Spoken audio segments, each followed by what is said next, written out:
Bonjour à tous, moi c'est Hassen.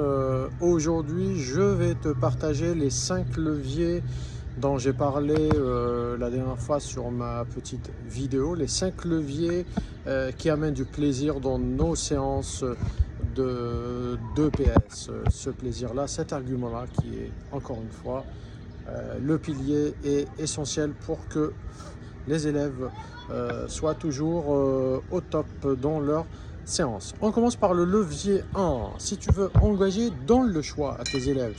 C'est-à-dire que laisse-les choisir entre un atelier, une consigne, et le cerveau adore choisir, adore avoir le contrôle. Donc s'ils choisissent, l'élève fera ce qui lui plaira et ça sera une forme de plaisir pour lui pour pratiquer l'atelier ou pratiquer l'activité que tu proposes.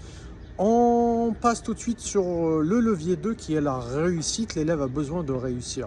Même une petite chose, hein. Donc quand l'élève, tu adaptes tes consignes, tu varies les progrès. Donc à chacun son activité, même si c'est la même APSA, si c'est un saut en longueur, ne t'attarde pas sur la performance ou la longueur du saut, même si l'élève a du mal à courir, l'élève a une certaine difficulté à avoir une course adaptée. Ne t'attarde pas là-dessus, même s'il fait 50 cm, tu laisses y aller. Tu gratifies sa réussite de 50 cm. Et puis le but, c'est qu'ils se sentent à la fin de la séance qu'il a réussi quelque chose, qu'il a fait une bonne impulsion ou qu'il a simplement bien couru, ou à la fin de la séance que sa séance est encore meilleure qu'à son arrivée. On va sur le levier 3 qui est la nouveauté. Nouveauté. Pourquoi la nouveauté ? Parce que le cerveau adore la surprise. Tu arrives sur une séance et voilà, tu proposes un nouveau matériel, une idée originale sur l'APSA. Hein. Tu vas sur une course d'orientation, pas obligé que les élèves aillent tous sur les parcours classiques qu'on a l'habitude de faire, de poinçonner. Tu peux aussi aller faire des relais en course d'orientation. Tu peux aller intégrer une règle qui soit ludique, telle que celui qui va le plus loin a plus de points, qui rapporte à son équipe. C'est des règles, il faut que tu sois inventif, il faut que la séance soit inventive. Tu n'es pas obligé de faire une course de demi-fond à tourner autour du stade. Hein. Tu peux aussi y aller et faire un marathon pour toute la classe et tu additionnes les distances de chacun.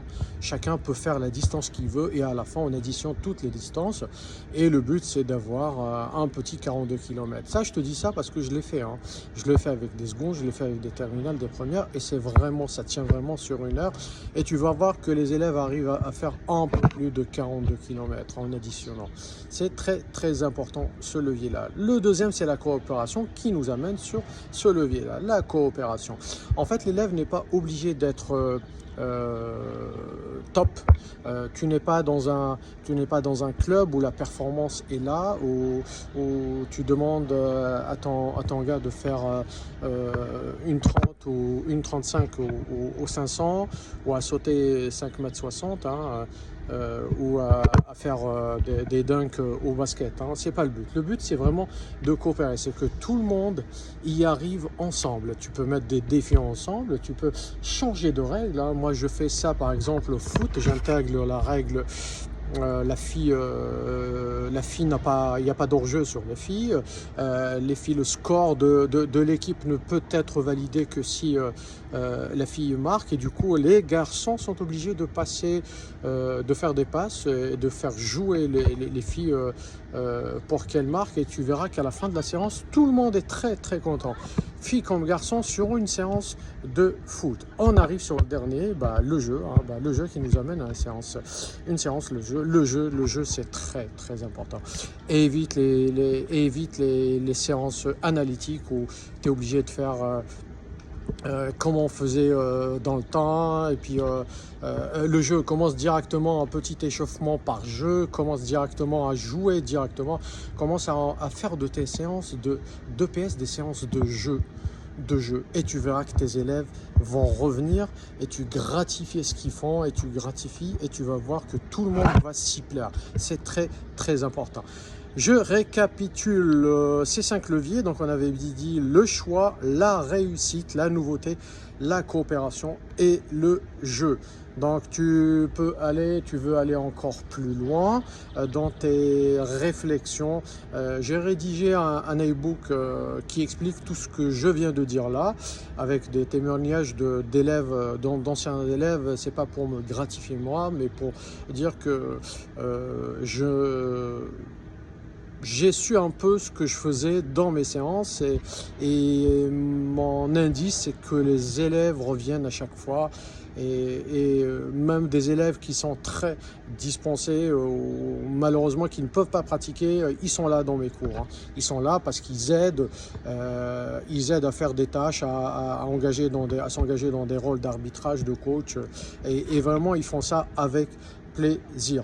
Mon e-book sera téléchargeable dans la description juste en bas. Il est gratuit, tu pourras regarder et feuilleter. Et puis il y a des ressources. Il y a un site qui est génial que moi je travaille beaucoup avec elle, d'accord. Du coup, pardon, je remercie mes collègues de Simplissime EPS hein, parce que c'est des gens formidables qui ont élaboré un site de fou, un site sur toutes les disciplines. Et moi, je m'éclate à faire ça. Et voilà. Et je te souhaite de faire la même chose.